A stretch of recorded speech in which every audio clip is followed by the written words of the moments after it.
الصلاة والسلام على نبينا محمد سيد السادات وعلى آله وأصحابه النجوم نيرت أما بعد رضينا بالله ربا وبالإسلام دينا وبمحمد نبيا ورسولا ربنا زدنا علما وارزقنا فهما.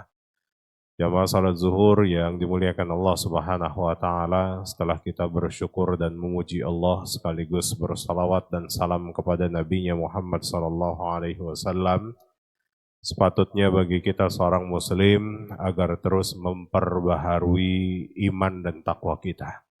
Karena tidak ada sebaik-baik bekal untuk bisa menghadap Allah melainkan perbekalan takwa, sebagaimana Allah sampaikan wa tazawwadu fa inna khairaz zadi taqwa. Mudah-mudahan ibadah zuhur yang baru saja kita laksanakan tentunya besar harapan tidak hanya diterima oleh Allah Subhanahu wa taala, melainkan dicatat olehnya sebagai manifestasi ketakwaan kita kepada Allah Subhanahu wa taala. Kita awali kajian kita pada siang hari ini dengan membaca suratul Fatihah. Kita mohon kepada Allah mudah-mudahan Fatihah yang dibaca menjadi syifa, obat penawar dari setiap penyakit yang ada pada diri kita, baik zahir maupun batin, sekaligus menjadi nilai rahmat dan pahala bagi mereka yang sudah berkontribusi terhadap masjid ini, yang mewakafkan, menginfakkan hartanya, tenaganya, pikirannya, waktunya, pengurus yang tentunya terus khidmat melayani umat dan jamaah yang terus istiqomah untuk memakmurkan masjid ini. Ala hadhihi niyyah wa bi kulli niyatin salihah. Al-Fatihah. A'udzu billahi minasyaitonir rajim. Bismillahirrahmanirrahim. Alhamdulillahi rabbil alamin arrahmanir rahim maliki yaumiddin. Iyyaka na'budu wa iyyaka nasta'in. Ihdinas siratal mustaqim. صراط الذين أنعمت عليهم غير المغضوب عليهم ولا الضالين آمين. Salah satu mukjizat besar yang Allah berikan kepada Nabi Muhammad sallallahu alaihi wasallam adalah perjalanan Isra dan Mi'raj. Bahkan Al-Qadi Iyad dalam kitabnya mengatakan kalaulah boleh di-ranking semua mukjizat Nabi Muhammad sallallahu alaihi wasallam, maka Isra Mi'raj itu tepat pada di urutan kedua setelah mukjizat Al-Qur'an. Adapun di urutan ketiga nanti kita akan dapatkan bahwa beliau mampu membelah bulan. Dan ini bahkan diabadikan dalam Al-Qur'an, iqtarabatis sa'atu wansyaqqal qamar. Seorang ilmuwan Jerman mengatakan bahwa bulan itu pernah mengalami keterbelahan. Ketika ditarik secara sejarah, tahunnya ternyata ditemukan persis saat Nabi Muhammad SAW masih hidup. Artinya mukjizat ini sangat relevan. Dan itu fakta bahkan valid kalau kita menyebutnya namanya sahih. Berikut yang kedua adalah tidak kalah hebat perjalanan yang mana Nabi diperjalankan oleh Allah, waktunya sangat singkat, perjalanan yang bahkan menggunakan teori apapun, atau kalau dalam hukum relativitas teorinya Einstein itu, kata Profesor Kiai Haji Bahauddin itu sangat mustahil. Sekalipun mampu maka sudah pasti manusia akan mengalami kehancuran dengan kecepatan sekian. Di satu sisi cahaya saja untuk bisa menembus satu galaksi dia butuh waktu 4 juta tahun. Sementara yang dialami oleh Nabi itu bukan satu langit, tapi sampai ke 7 lapis langit dan ke Sidratil Muntaha. Makanya dalam ayat Isra dan Mi'raj Allah menggunakan kalimatut ta'ajub, diawali dari kalimat tasbih yang diabadikan dalam surah Al-Isra tepat di ayat pertama. Dan setiap mukjizat itu adalah sifatnya khariqul adah, tentunya di luar nalar manusia. Ini karakter yang namanya mukjizat. Yang kedua adalah dia memiliki pengaruh yang sangat luas. terhadap keimanan. Makanya tidak heran kalau Al-Quran itu diposisikan di urutan pertama karena memiliki pengaruh keimanan yang sangat luas. Sampai saat ini tidak ada kitab suci yang masih absah, ya, masih tertulis asli, artinya tidak mengalami perubahan-perubahan dari 14 abad yang lalu, sebab Allah yang memberikan garansi. Inna nahnu nazzalna dzikra wa inna lahu lahafizun. Kami yang menjaganya. Itu kata Allah. Nah, menariknya adalah ketika Isra Mi'raj yang perjalanan dalam waktu yang sangat singkat ini tidak bisa dimaknai secara fisik, tapi ternyata kita temukan dalam hadis-hadis Nabi yang cukup panjang. Satu contoh misalkan riwayat Imam Al-Bukhari, yang mana bersumber dari sahabat Anas ibn Malik. Nabi mengatakan, bainama ana naimun wa yaqzah. Aku itu antara tidur dan bangun dari tidur. Fafutiha an saqfi baiti. Atap rumah kemudian terbuka, datang malaikat Jibril. Nah, ini yang perlu kita garis bawahi adalah ketika Nabi memaknai maimun wa yaqzah. Beliau mengatakan, aku antara tidur dan bangun dari tidur. Berarti apa namanya itu, Pak? Antara tidur dan bangun dari tidur. Apa namanya? Ngelindur. Ngelindur mah kita. Nabi nggak mungkin ngelindur. Ya. Artinya ini alam trans. Atau kita sebut namanya alam malakut. Nabi mengatakan berarti di satu sisi Nabi diperjalankan bukan ruhnya saja, tapi fisiknya juga. Makanya kisah Isra Mi'raj ini sering banyak diceritakan, bahkan ulama-ulama kita pun juga ada yang menulis dalam bait-baitnya. Salah satu diantaranya adalah Syekh Mahmud Al-Qushairi, ulama Mesir, qori Mesir, yang sampai saat ini kita bisa nikmati suaranya, bahwa kisah perjalanan Isra Mi'raj itu dituangkan dalam kisah-kisah yang ditulis oleh beliau. Assalatu wassalamu alaik ya imam al-mujahidin ya Rasulullah.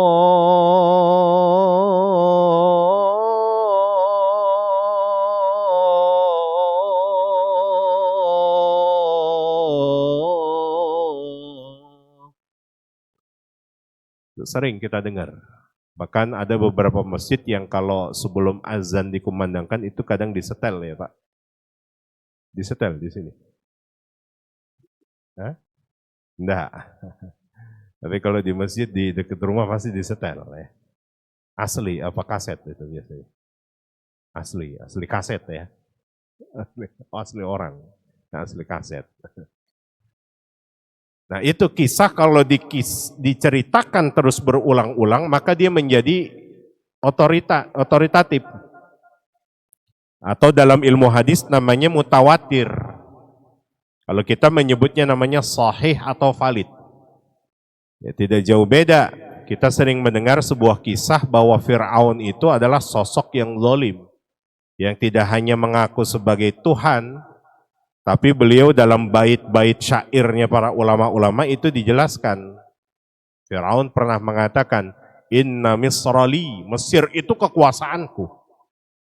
Wa kullul anhari tajri min tahti. Dan tidak ada setetes pun air yang mengalir, baik di sungai maupun di lautan, kecuali atas kehendakku.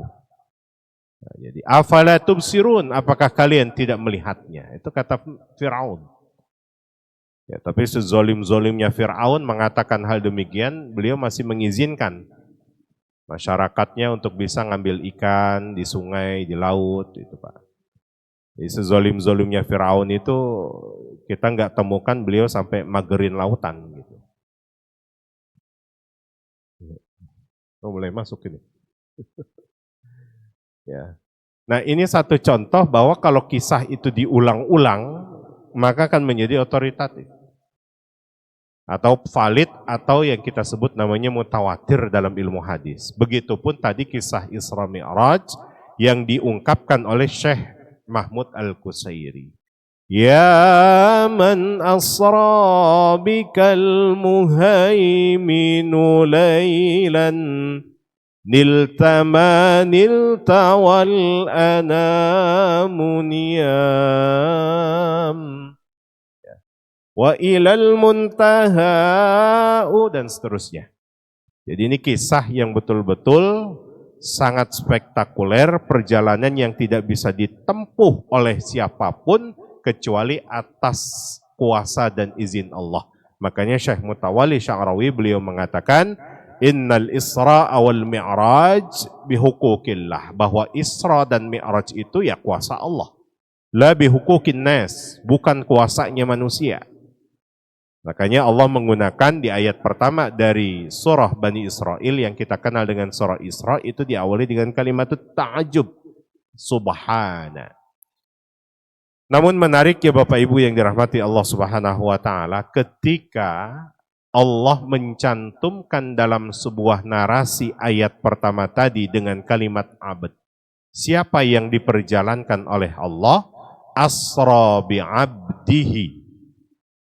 Kata abad ini adalah pangkat tertinggi di hadapan Allah Subhanahu wa taala. Bahkan Al-Imam Ibnu Ashur memaknai kenapa Allah merahasiakan hambanya, bahkan diganti nama yang bahkan di situ diganti menjadi domir. Kata abad. Ya, ini rahasia bahwa ternyata Allah ingin membuka peluang bagi hambanya, tidak hanya Nabi Muhammad SAW. Kalau sudah mampu mencapai pangkat abad di hadapan Allah, maka konsekuensinya bisa di-Isra Mi'rajkan oleh Allah Subhanahu wa taala. Ini pendapat Imam Ibnu Ashur. Sebab kaidah dalam Al-Qur'an bukankah dinyatakan kalau disebut nama aslinya, contoh subhanalladzi asra bi Muhammadin, maka itu tidak akan pernah terjadi kepada siapapun karena hanya terjadi kepada Muhammad saja. Tapi kalau digunakan nama kunyah atau nama lakopnya, maka itu potensi bagi siapapun pasti nanti akan bisa melakukan hal demikian. Kalau sudah mencapai pangkat abad. Satu contoh lagi misalkan, Maryam binti Imran itu disebutkan nama aslinya oleh Al-Quran. Yang mampu melahirkan anak laki-laki, lam yamsat hal basar. Tapi tanpa tersentuh oleh laki-laki manapun. Kaedahnya kalau disebutkan nama asli, maka tidak akan mungkin akan terjadi kasus seperti Maryam binti Imran. Kalaupun sekarang banyak Maryam yang kemudian nama bapaknya Imran, tapi belum tentu kasusnya kayak Maryam binti Imran yang disebutkan dalam Al-Quran. Dia mampu melahirkan tanpa tersentuh laki-laki. Nah kalau sekarang beda. Atau sebaliknya kalau tidak disebutkan nama aslinya dalam Al-Quran, contoh Abu Lahab, nama aslinya adalah Abdul Uzza. Maka potensi kelak nanti di masa yang berbeda, yaitu ada Abu Lahab berikutnya dengan pelaku yang berbeda. Sampai Allah nyatakan tilkal ayyamu nudawiluha bainan nas, bahwa kelak nanti suatu saat ada perputaran. Pelakunya berbeda, masanya berbeda, tapi karakternya tidak jauh beda. Itu kalau tidak disebutkan nama aslinya. Sementara Al-Quran tidak menyebutkan nama yang dimaksud dari Nabi Muhammad SAW. Potensi ternyata membuka peluang bagi kita kalau sudah mencapai abad, maka bisa di-Isra Mi'rajkan. Cuma pertanyaannya, seperti apa agar kita bisa mencapai pangkat abad? Satu, Nabi Muhammad itu kalau ibadah tidak pernah ada perhitungan. Abad itu adalah sosok yang kalau sudah ibadah dia tidak ada unsur kepentingan apapun kecuali menjalankan loyalitas, totalitas kepada Allah Subhanahu wa taala. Makanya kita tengok kesaksian istri beliau Sayyidah Aisyah, kalau sudah qiyamul lail hatta yatawarrama qadamahu, sampai betul-betul bengkak kakinya beliau itu. Karena kenapa? Karena kalau beliau tahajud malam itu, Itu kalau belum Abdullah ibnu Mas'ud membacakan ayat Al-Quran, a'udzubillahi minasyaitonirrajim, itu belum selesai. Tapi kalau sudah a'udzubillahi minasyaitonirrajim, maka Nabi menyudahi dengan kalimat salam. Itu biasanya. Dan jarak Abdullah bin Mas'ud baca Al-Quran itu kisaran 10 menit. Bedanya dengan kita, kalau belum tarhim, kita belum tahajud. Jadi kalau udah tarhim, baru kita bertahajud. Ini bedanya kita sama Nabi. Makanya tidak heran kalau Sayyidah Aisyah mengatakan ya tawarrama qadamah, sampai betul-betul bengkak kakinya beliau. Yang kedua, untuk bisa mencapai pangkat abad adalah bagaimana orang itu mampu memanusiakan manusia. Sebagaimana potretnya Nabi Muhammad SAW sebelum di Isra Mi'rajkan, ada tawaran dari Allah Subhanahu wa Ta'ala, tawaran dari malaikat Jibril alaihi salam. Ya, kalau lihat latar belakangnya, Nabi ditinggal wafat pamanda, semua benteng-benteng beliau dalam dakwah itu tidak ada lagi yang mampu membackup. Sampai masyarakat musyrik di kaum di Mekah itu tidak ada tempat bagi Nabi Muhammad SAW, maka diusir beliau. Berharap beliau bisa diterima di wilayah dataran tinggi, kalau kita sebut namanya puncak. Puncaknya sana adalah kota Taif. Yang kemudian akhirnya beliau datang hinggap Taif, ternyata tidak diterima juga. Kalau di Mekah dilempari dengan kata-kata, di sana dilempari dengan bebatuan. Disitulah kegoncangan batin Nabi Muhammad, ya Allah, ila man taqilluni, jangan-jangan nggak ada tempat lagi buat saya. Ilahi ilaika ashku du'fa quwwati wa qillata hilati. Sampai Nabi menyatakan lewat redaksi doanya, duhai Allah, bukankah engkau itu Tuhannya orang-orang lemah?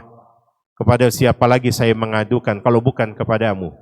Kalaulah engkau memperjalankan aku di tempat yang lebih jauh daripada tempat ini, sementara ya penerimaannya lebih parah daripada ini, faraditu, saya cuma ridho, senang. Ridho itu senang. Kalaupun engkau memperjalankan aku di tempat yang lebih dekat daripada tempat ini, sementara penerimaannya jauh lebih parah daripada ini juga, faraditu, saya senang, saya ridho. Maka asbab itulah ternyata Allah utus malaikat Jibril menawarkan kepada Nabi Muhammad, Muhammad, andai saja engkau mau mengangguk saja sejenak, akan kubalikkan 2 bukit ini. Saya berpikir syukurnya Nabi tidak ngangguk kepalanya. Coba kalau sejenak saja, mungkin sudah rata itu Taif. Justru sebaliknya apa yang disampaikan oleh Nabi, saya berharap boleh jadi di antara orang tua mereka, orang-orang Taif ini tidak beriman karena tidak mengenal aku.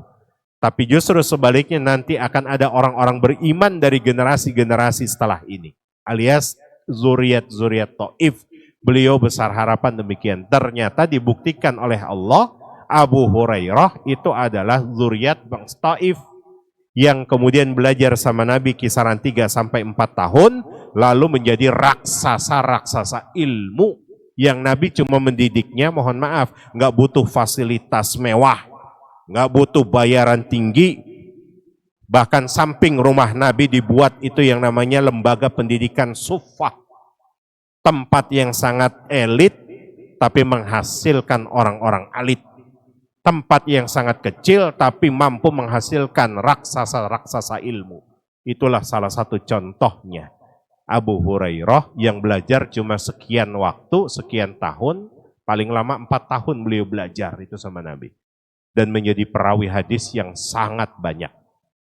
Di satu sisi kita memahami, ternyata Nabi mampu memanusiakan manusia. Ya, mudah bagi Nabi kalau ada tawaran begitu untuk bisa menjawab dengan kata iya saja, Pak. Tapi Nabi tidak. Ini artinya apa? Memanusiakan manusia. Nah, kadang kita tidak sadar, ya, kita ibadah secara vertikal ingin baik kepada Allah, tapi di satu sisi horizontal kita kurang baik. Duduk dalam majelis ilmu, bertiga-tigaan, yang satu ngobrol di sebelah kanan aja, yang sebelah kiri nggak diajak ngobrol. Kan nggak sadar kita nyakitin sebelah kiri kita. Makanya adab dalam majelis ilmu, dalam kitab Bulughul Maram diungkapkan, kalau mau duduk dalam majelis ilmu, ngobrol sama sebelah kanan, izin dulu sama sebelah kiri. Kalau ngobrol mau sebelah kiri, izin dulu sama sebelah kanan. Gitu. Nah, kadang kita hidup juga nggak sadar, sholat yang kita bangun baik, tapi nggak taunya kita datang bawa polusi.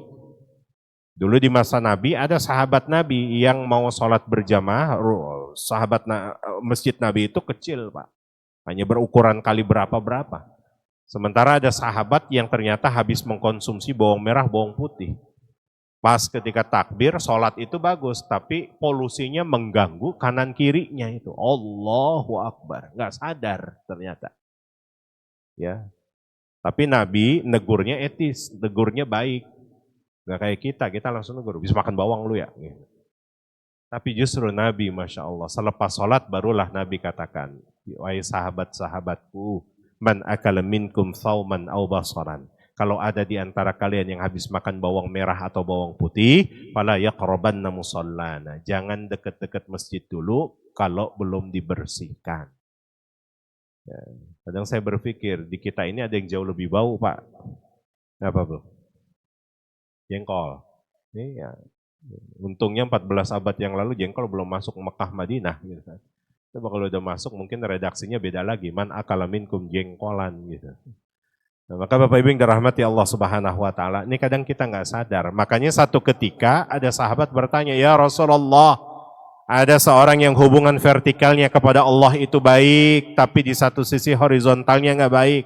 Ibadahnya sempurna, sholatnya begitu rajin, tilawahnya bagus, tapi nyakitin." Maka kata Pak Nabi, huwa finnar, dia di neraka. Nah ini satu contoh.